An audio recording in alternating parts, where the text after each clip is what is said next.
কর্তৃক আয়োজিত আজকের এই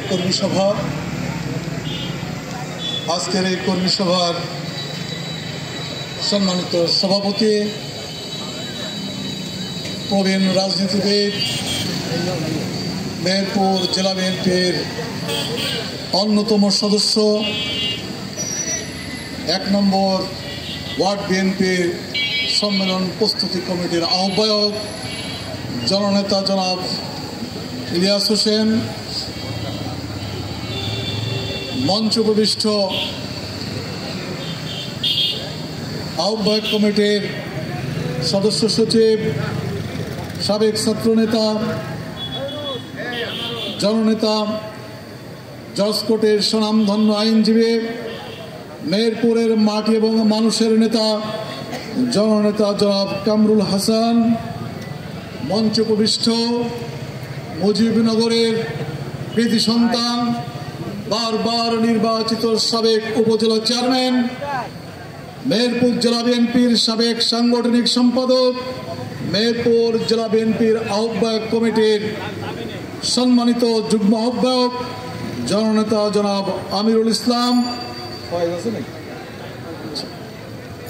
মঞ্চ উপবিষ্ট জেলা বিএনপির আহ্বায়ক কমিটির সম্মানিত সদস্যবৃন্দ, সম্মানিত সাংবাদিক ভাইরা, সামনে উপবিষ্ট 1 নম্বর ওয়ার্ডের আমার সম্মানিত সহযোদ্ধাবৃন্দ, আইন শৃঙ্খলা রক্ষাকারী বাহিনীর সবাইকে আসসালামু আলাইকুম। বন্ধুগণ, 1 নম্বর ওয়ার্ড অত্যন্ত গুরুত্বপূর্ণ। তার আগে আমি আজকের আয়োজক কমিটিকে আমি ধন্যবাদ জ্ঞাপন করছি। এই প্রতিকূল পরিবেশে এত চমৎকার একটি কর্মী সম্মেলন এই জেলা বিএনপিকে উপহার দেওয়ার জন্য আয়োজক কমিটিকে আমি ধন্যবাদ জ্ঞাপন করছি।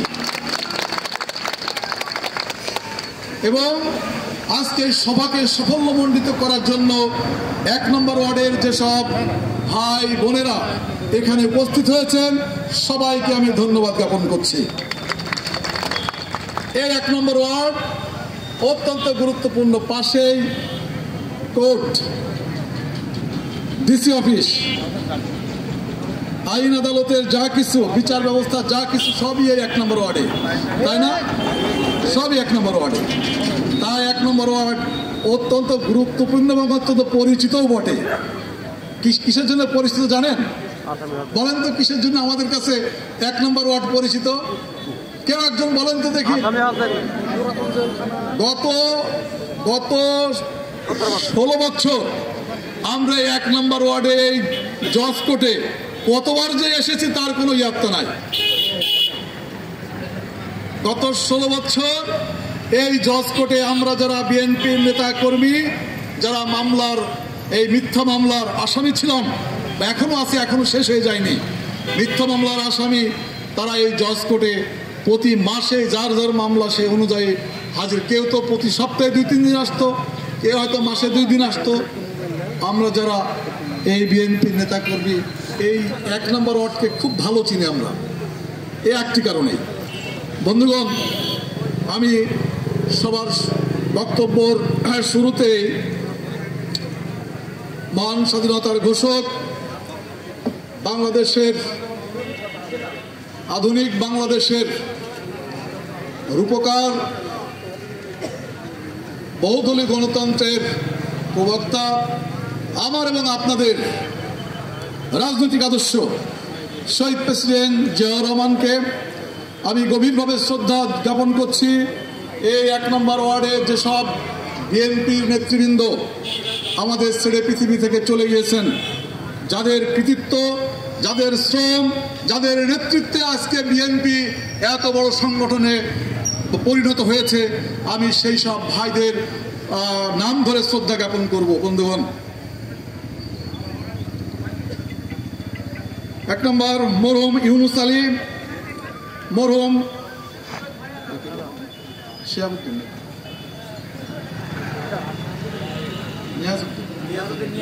মরহুম নিয়াজউদ্দিন, মরহুম আব্দুল হামিদ, মরহুম আবু হোসেন, মরহুম সেলিম পারভেজ মিন্টু, মরহুম আব্দুল মান্নান, মরহুম সাখাওয়াত হোসেন, যুবনেতা মরহুম আলী হোসেন প্রমুখ। আমি এইসব নেতৃবৃন্দের সম্মান জ্ঞাপন করছি এবং রুহের মাগফিরাত কামনা করছি।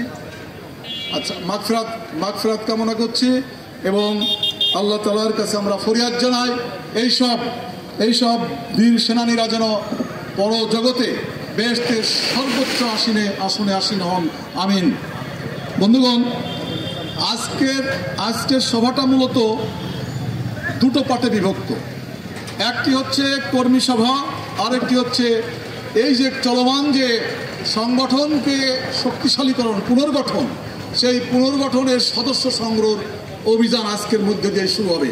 তার মানে আজকের এই সভার মধ্যে দিয়ে 1 নম্বর ওয়ার্ডে বিএনপির কমিটি গঠনের প্রক্রিয়া শুরু হবে। এই দুটো পার্ট। বন্ধুগণ, যেহেতু এটা অত্যন্ত গুরুত্বপূর্ণ এবং খুব সচেতন মানুষের বসবাস এখানে, আমি এই ওয়ার্ড সম্বন্ধে একটি স্টাডি করে দেখলাম যে এখানে ম্যাক্সিমাম ব্যবসায়ীদের বসবাস, এই ওয়ার্ড অত্যন্ত গুরুত্বপূর্ণ মেহেরপুর পৌরসভার। আমি গতকালকেও যেভাবে বক্তব্য শুরু করেছি, আজকে সেভাবে শুরু করছি। আপনারা জানেন এই যে আজকে দেখেন, আজকে আমাদের মা বোনেরা সহ আপনারা চমৎকারভাবে এখানে অংশগ্রহণ। আমি প্রত্যেকটা সভাতেই দেখছি যে আমাদের মেয়ে নেতৃত্বের অংশগ্রহণ অত্যন্ত চমকপ্রদ এবং এটা বিএনপির রাজনীতির জন্য এবং দেশের জন্য অত্যন্ত গুরুত্বপূর্ণ ইঙ্গিত। প্রত্যেক জায়গায় দেখছি, শুধু এখানে